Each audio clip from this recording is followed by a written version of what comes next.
Good afternoon, everybody. In 2018, there was a major hurricane in Puerto Rico, Hurricane Maria. That storm caused a severe shortage in the United States for IV bags. Actually, it made an existing problem much worse. We were already really short of them. Then a hurricane hit in the part of the world where hurricanes are pretty common.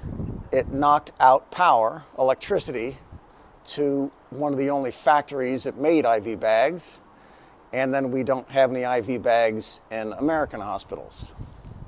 Here's CNN, sodium chloride 0.9% injection bags, which are everywhere in medical facilities and hospitals. Sodium chloride is salt. An IV bag is literally a plastic bag with salt water in it. I can probably make one in my kitchen. And a storm in Puerto Rico knocks out the power there. And now nurses are telling patients in the intensive care units to drink more Gatorade. I'm not making that up. Here's CBS News, Pittsburgh. Time to drink some Gatorade. And all of these articles are the same. They're always the same. Some crisis happens, some natural disaster happens in some part of the world, and we realize that our supply chains are much more critically dependent on one link that is much more vulnerable to supply chain disruption than we previously thought. And our response is also the same every time. It's not to build a more resilient chain so it doesn't happen again. It's not to build more redundancy in our supply chain so that if it does happen, we have backup. We don't do that to diversify our risks. So now here we are in medicine, medical care, and nobody says maybe we should build another factory that makes IV bags somewhere that doesn't have a lot of hurricanes, like Utah or Montana. But we don't do that. So our solution to this crisis is to send someone down to the 7-Eleven to pick up a big box of Gatorade and hand out the Gatorade to the patients in the ICU.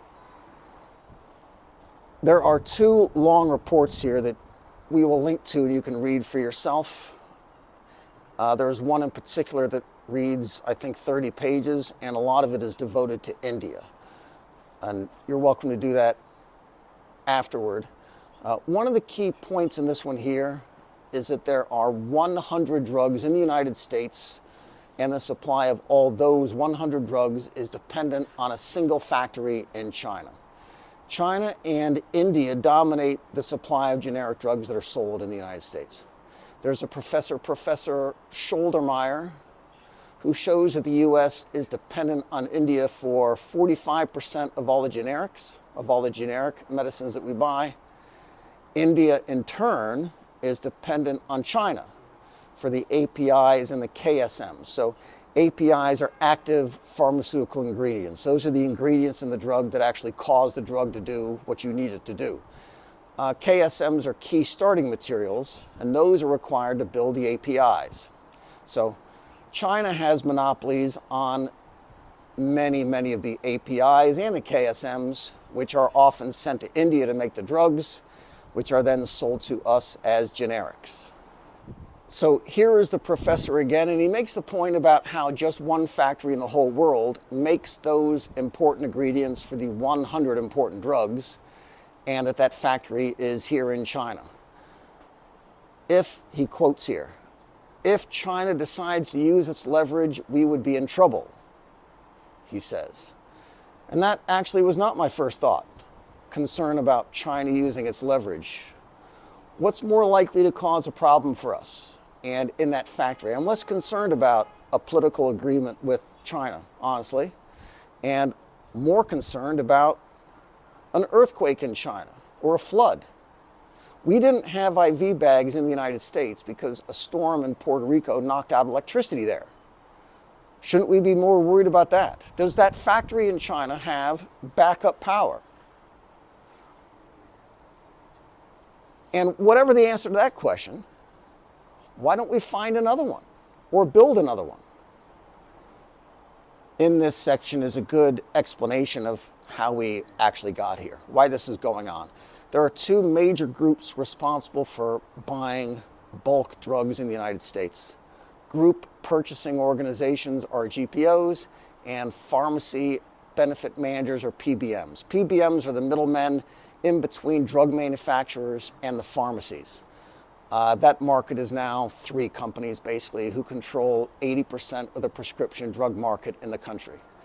The objective of GPOs, these typically buy for large hospitals, chains, and insurance companies.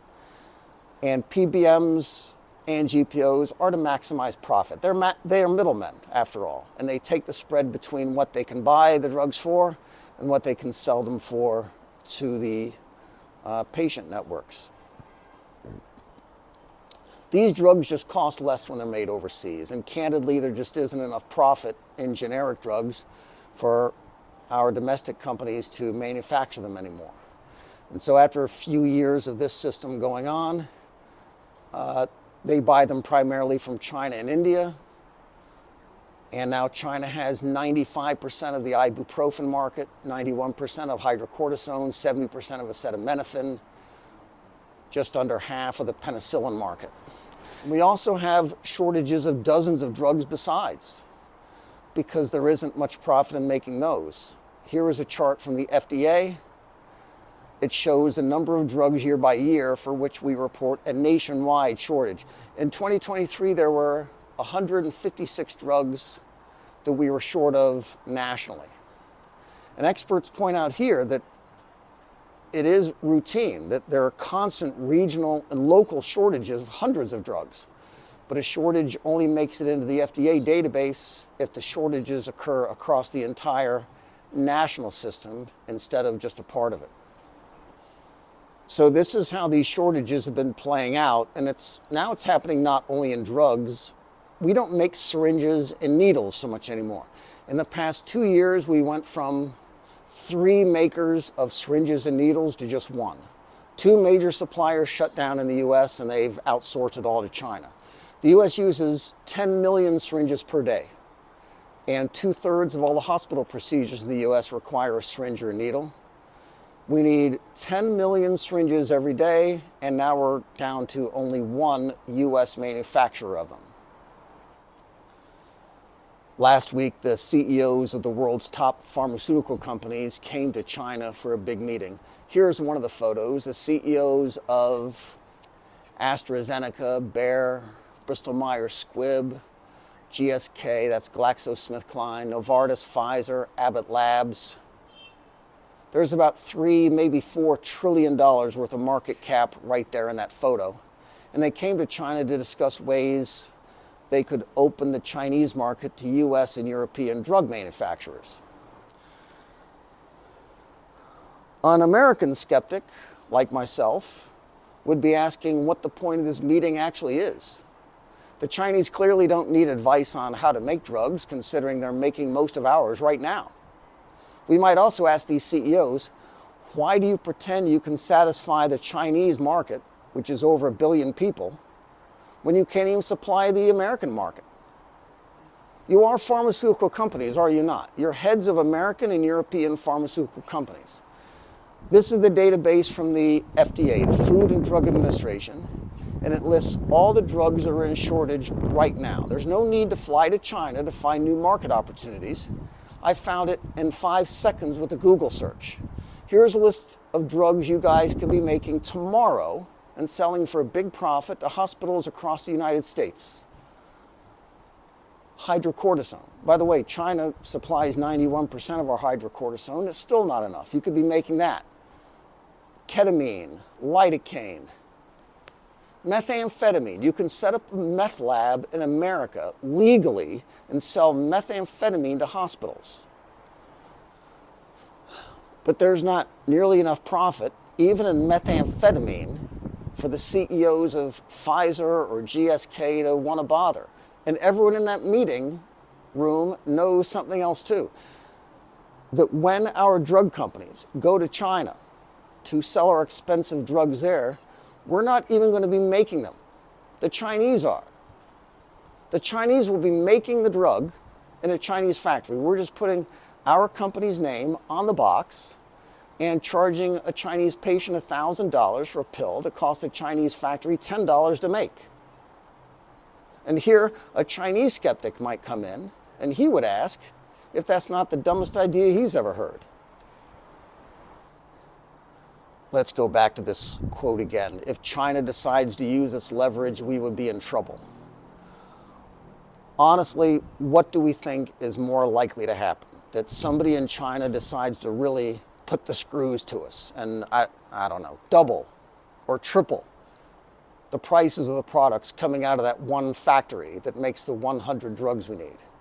Or that one of those people on that stage, the big stage of CEOs, the same brilliant people who outsourced all of our production, all of our manufacturing of drugs and syringes now to everyone else in the world in the first place, that one of them buys that Chinese factory and they push up the price 10 times. 1,000+% increase in profit margins.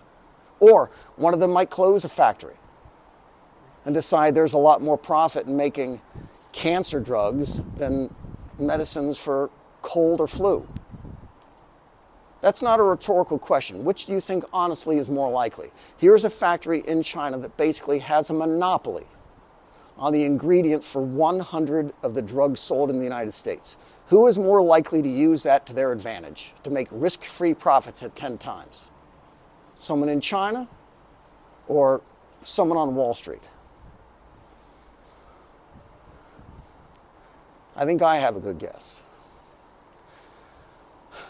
Be good.